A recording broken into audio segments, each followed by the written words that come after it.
Up. Very funny man, I think. Never seen him before, but give it up for Bucknife, everybody. Give it up. Bucknife. Thank you, thank you.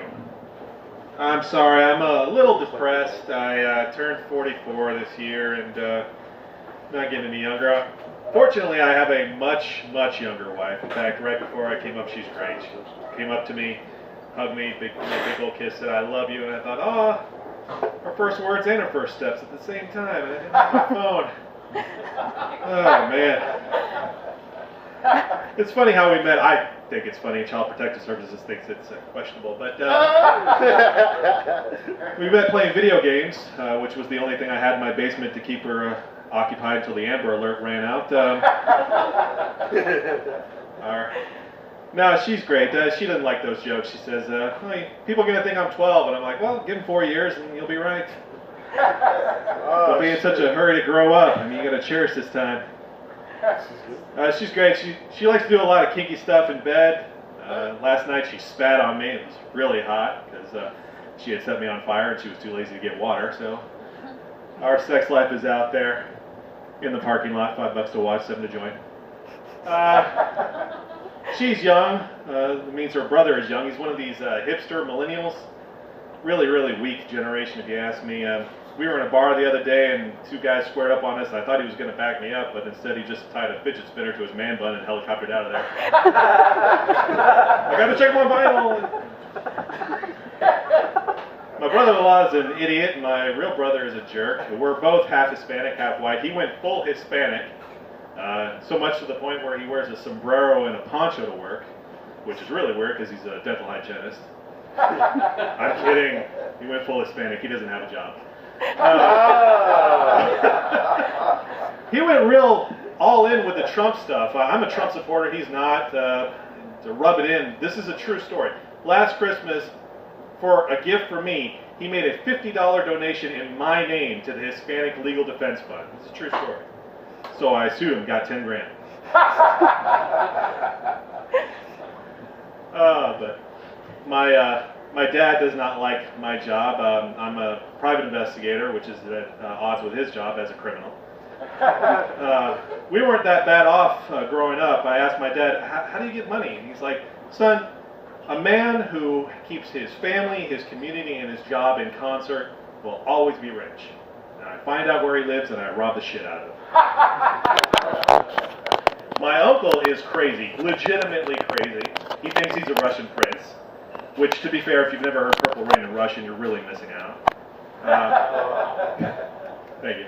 He lives down in Florida, wanted me to come down there, go fishing with him. He lives in Orlando. He's really good. He caught one of those, one of the big ones, the monorail. They're great, but they're a bitch to clean. He is crazy. He wanted to get married to a chicken. An actual chicken. I made the joke, oh, why? So you can get free eggs, and found out she couldn't have kids. It was a really awkward rehearsal dinner.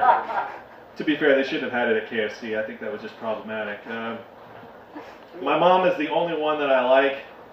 She turns 81 this year, which, really, thank you. Really, my mom turned 81, got an applause.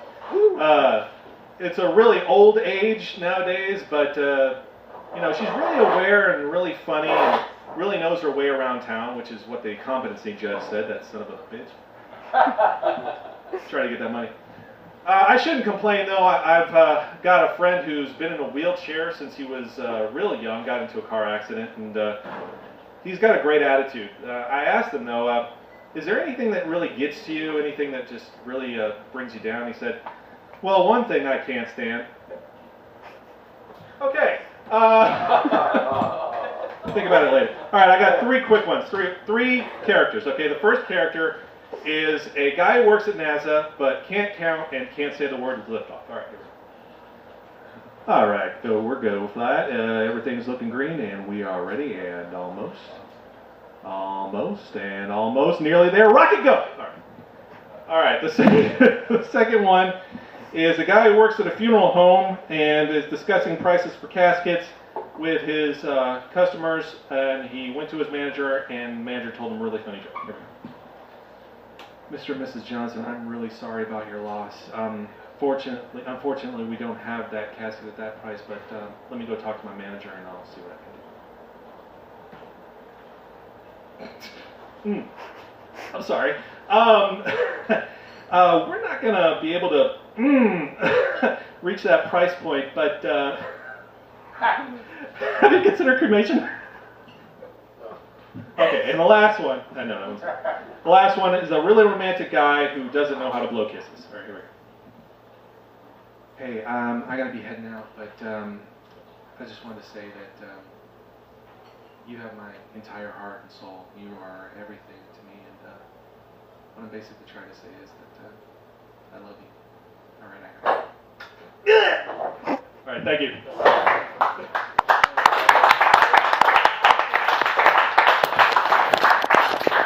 Give it up for Bucknife, everybody.